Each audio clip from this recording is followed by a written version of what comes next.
This is Baba Yaga. I want to talk about Proposition 8.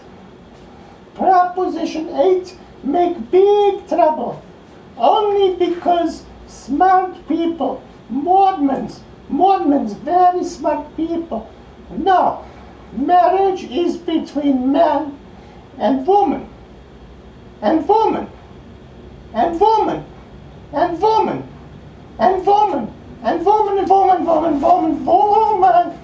So, I don't understand why people don't understand. Mormons set example. Mormons show us marriage between man and woman, and woman, and woman, and woman. So, why you don't understand? Why you don't like them? It's a good idea, no? They're smart. They're very smart. Okay, all right, bye-bye.